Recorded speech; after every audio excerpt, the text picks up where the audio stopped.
The same mindset I had when I first went to Korea to be a music artist. And mind you, this is before the fame and the success. But the actual attitude I had when I went to South Korea 20 something years ago, it wasn't I'm gonna be a superstar or a platinum artist. My attitude was, even though I don't make it and I have to go back home a failure, let's at least release one album and go back home. Because I went through that journey of learning not to give up and pushing through over and over and over and having that tenacity, it built some type of a capacity in me that gave me great strength to never ever give up. So when I got to Riman, the attitude was, as long as I don't quit, I will never fail. My name is Christopher Kim. I'm a national director here at Riman, a performer, a trainer, and a recruiter. And this is how you make something last. All right, Riman, for Masterclass on Recruiting, I need everyone to give a big, warm welcome to National Director, Chris Kim.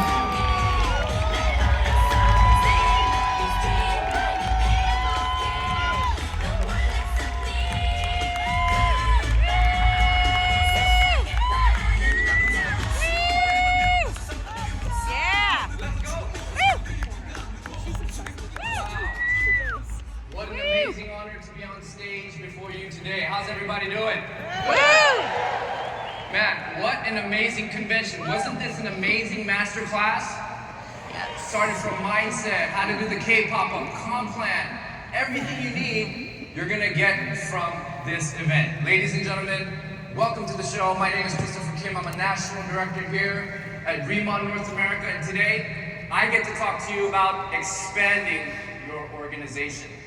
You see, in this business, there's a way to work hard and a way to work smart. And when you see all the top producers up here, people getting promoted, these people made it an effort deliberately to expand their organization.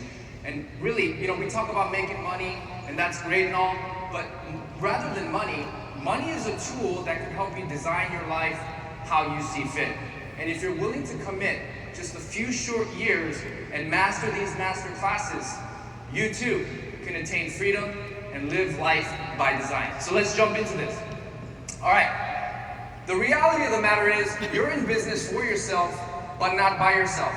That means you are an entrepreneur. So in reality, you're the driver. You're in the driver's seat, and we need to get into first gear. You see, I would consider Riman a Ferrari, and they're looking for the best drivers.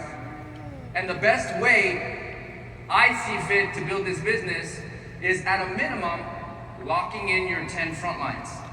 Let me explain why this is so powerful, because Mr. Steve Hyun did an excellent job breaking down the comp plan, but the reality is comp plan drives behavior, and the comp plan is requiring you to do something.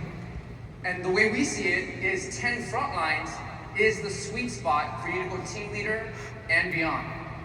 The reason for that is because it sets you up nicely from the beginning, right? Just like how we button up a shirt, you want to button up the button in the hole, in the right hole from the beginning, so you have a nice shirt buttoned up. Just like that, your 10 front lines is what's going to help you move through the ranks, right? By the time you're a team leader, you're already set to be a director.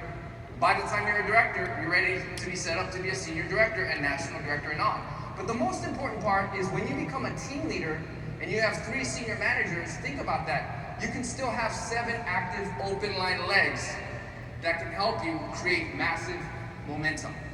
Now, a lot of times when we first get started, we dread the recruiting, or we often say, well, I can't be a national director. I can't do what Mr. Danny Bay does or what Mr. Timothy Hurd does. But the reality of the matter is, it's all the same thing. It's all the same amount of effort. So how much time does it actually take to be a national director, a senior director, a director, or a team leader? Well, here's the truth. How long does it take to clean your room? You could do it in a month.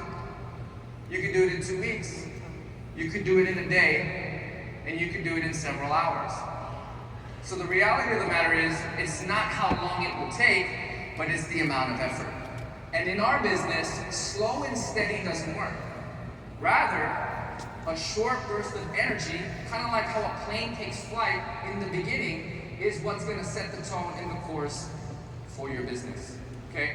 So the reality is, it's hunker down, get ready to put in the work. It's not about how much time, but it's about putting in your full effort and getting the job done.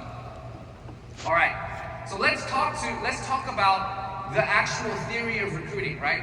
People dread it, sometimes it's uncomfortable, but the reality is there is a method to the madness. There is a true working science to be a great recruiter. How many of you know Jim Rohn? Right? Jim Rohn, I would consider him my mentor, right? Like I didn't get a chance to really meet him, but my first personal development was Jim Rohn's Building Your Network Marketing Business audio CD. And in that book, now remember, how many of you guys know Anthony Robbins, right? Yeah? Jim Rohn is Anthony Robbins' mentor, by the way. He's also Danny Bay's mentor, my mentor, Tim Herr's mentor. This gentleman has also been partnered with Mr. Larry Thompson and Ms. Taylor Thompson. And this gentleman is an icon. And in that CD audio, he says, there is something called a ratio. Even in baseball, right? You strike out 9 times out of 10, but if you hit the ball once, you got a multi-million-dollar contract.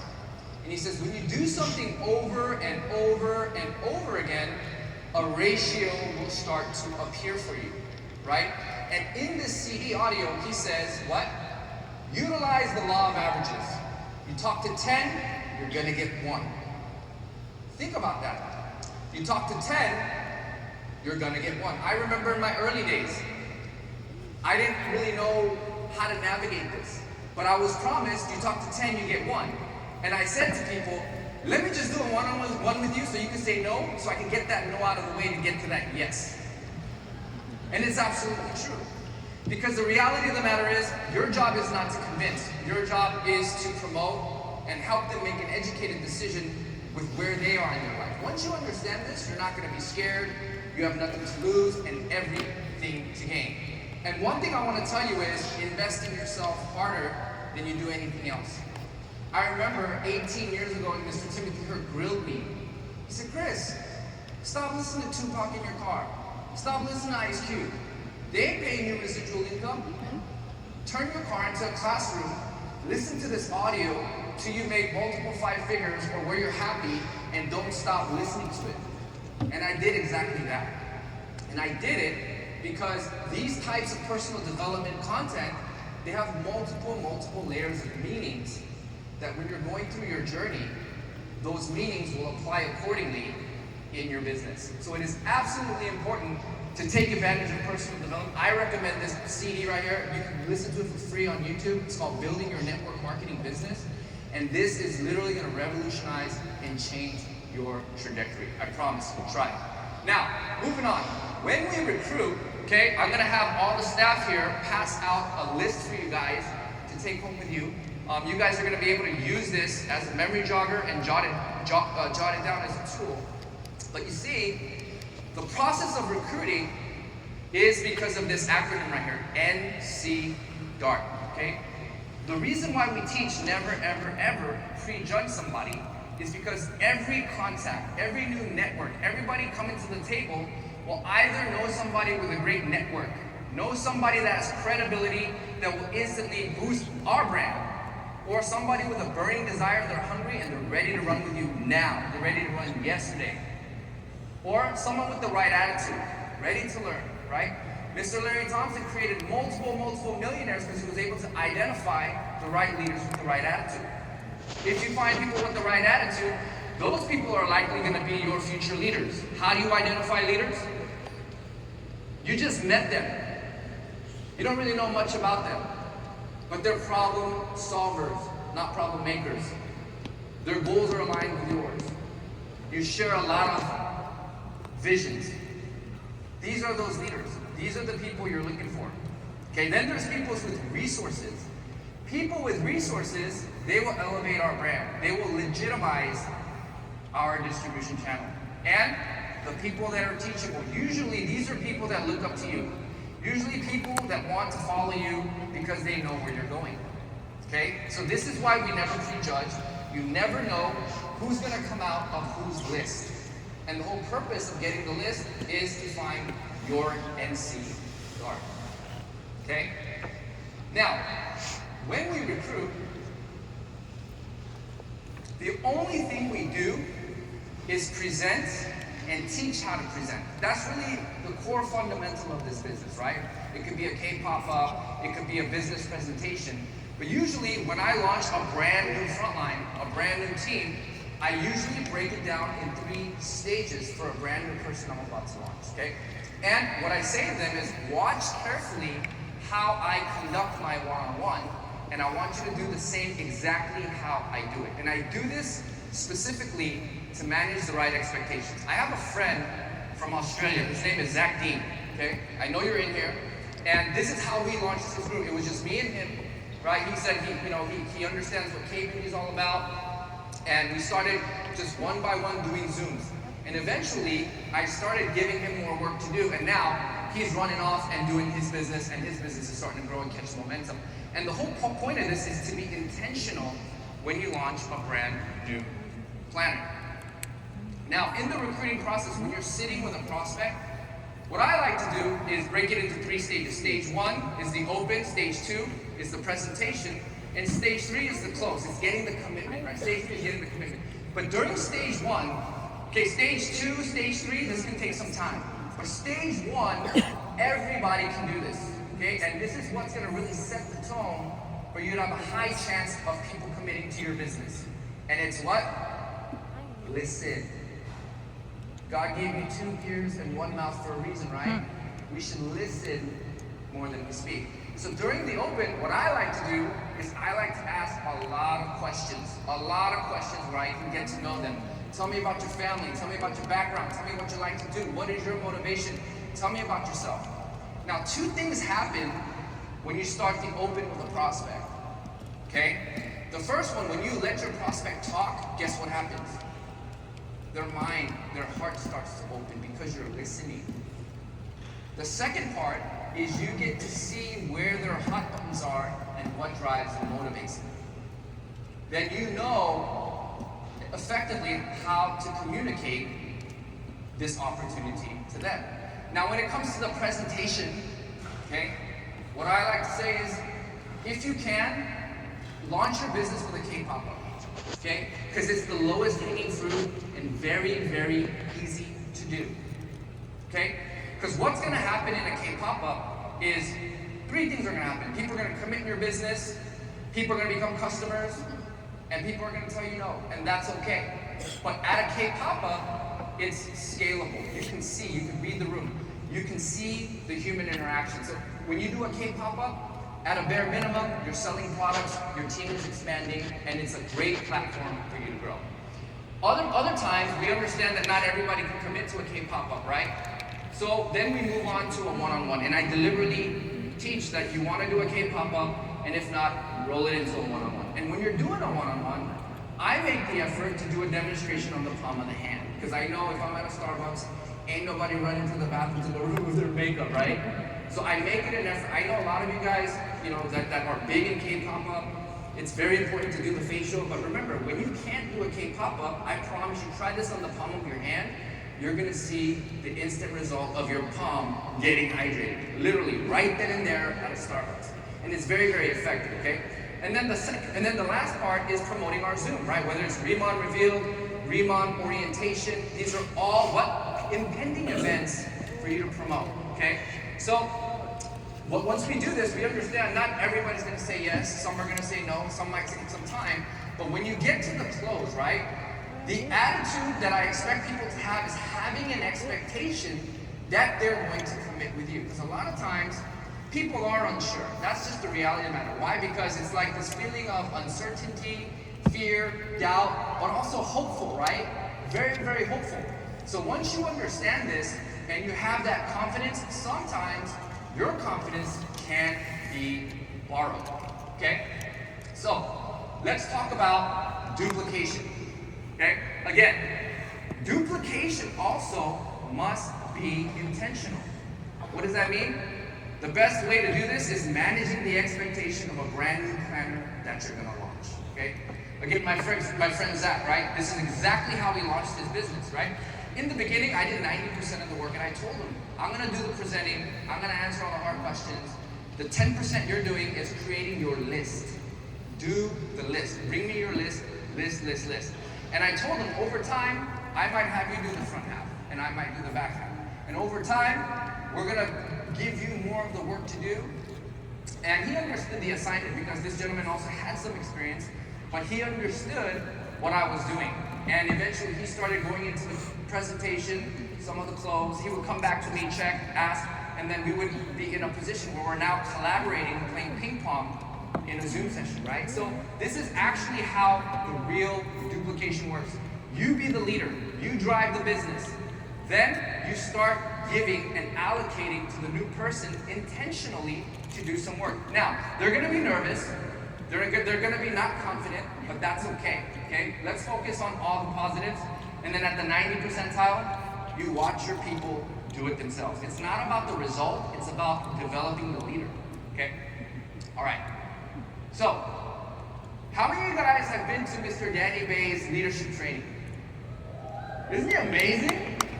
I've sat through this training probably 20 years ago, and still today, I am learning. And you know, did you ever wish you met a leader that was just like you? While you're building your business, man, if I just had another frontline like me willing to put in business. Well, let me teach you a hack, okay? Because how many of you guys heard the theory of you don't have a leg, but you have a toe? You guys heard that before? So when you're a brand new planner, Mr. Danny Bay explains, in reality, when you get your first front lines, you don't really have a leg. You have a toe. Mr. Danny Bay trains this. I recommend you guys hear this. But it makes perfect sense. It's so true. Why?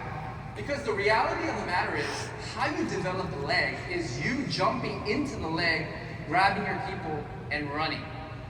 I had a chance to experience this 20 years ago. I got to see Mr. Danny Bay do this. I got to see Mr. Michael On do this 20 years ago. And I see Steve Hyun doing it right now. And Mr. Timber taught all of us to do this. And it works time and time again if you're looking to build a big organization. In Riman, you can build it whatever way you want, and you can be profitable, you can make a lot of money. But if you're looking to build a big organization, you want to travel the world, this is the way you do it, all right? Now, in the beginning, what you need to do is you become the driver. In the beginning of my slide, when I say get in the driver's seat, literally, you are the driver. You are the leader in that toe becoming the leg, okay? So what is important is you gotta be the one to grab somebody. This is what phase one really is. You're not asking, hey, what's going on today? Did you do your recruiting? Did you make your list? No, you be the leader, grab them, sit them down, and do the actual actions. And you drive the leg. You're the one doing the actual pulling of the list, doing the sit down.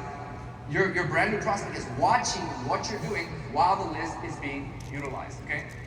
Now, as you do this, you're going to be in a place where unintentionally, you will end up competing with yourself, okay? And this is where you want to be when you're building an organization.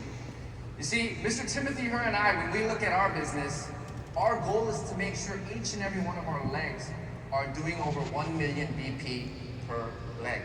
That is the goal. But how do we know how to navigate this? It's because we decide to be the driver and grab the new people and run with them. This is the only way you can build a big organization, by you being the leader and driving it from the front. So when I say get in the driver's seat, this is the driver's seat action. This is how you make the toe become a leg, okay? And if you ever felt, I wish I had a leader just like me, you actually do. You just need to apply it within your organizations, okay? Do you think that guys gave you some help? Gave you some perspective? All right, so the reality is, this is all we do, guys. We present and teach the process of duplication. This is all you need to master. Everything else, consider it accessories, right? Whatever style you have, K-pop up, recruiting, social media, it all works. E-commerce, it all works. But if you're willing to apply this foundation of doing money-making activities and duplication, you will become a success in this business. Take a look at the Riman retreats, right? They're all based on what? Your money-making activities. As long as you do these activities, everything will fall in place. All right, now, let's get into closing, the dreaded closing, right? Sometimes it's really, really nerve-wracking to get an application or a commitment. But let's talk about the step-by-step. How many of you ever heard, I need to think about it? Yep. Right? Did you guys like go home and do this and start thinking about it? Nobody goes home and just thinks about it. Are we clear on that? Yeah. Right? Yeah. So what you have to understand is when you hear these types of, I need to think about it, I need to talk to my wife, whatever the case may be, right? We have to have awareness in what they're saying, being able to read the fine line. Because the reality of the matter is, it's either they don't want to buy, and that's okay too, right? Some will, some won't, so what? Who's next? Okay? Being rich ain't for everybody either, right? Or number two, they do want to buy, but it's up to us to find out what the unanswered concern is, okay? If they want to buy, but maybe it's a financial issue, and here, as a leader, that's where you find a little bit of balance, right? Because more than making a sale of our products, what's more important is somebody devoting their time into building the business with you, okay? So let's go through a step-by-step process of what goes through somebody's mind in the commitment process when you're doing a K-pop-up or when you're doing a one-on-one, okay? So the first step, okay, this is like a step-by-step on actually getting the commitment. Okay, what I like to do is step one is I like to ask a lot of closing questions or a lot of questions that will lead you to a lot of yeses, right? Did you see a way? Yes. Do you like K-beauty? Yes. Have you heard of K-beauty? Yes. A lot of yeses. I do this because subliminally it puts them in a positive, comfortable state of mind.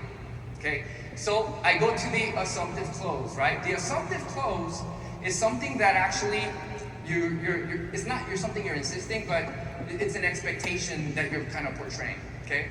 And then the third is isolating objections, and then the fourth is cushion, fifth is overcoming objections, and then sixth is the final receiving payment. Now, I'm gonna break this down. In the beginning, the way to go about this is asking a lot of questions. Did you see a way? And you go back to family, occupation, recreation, motivation.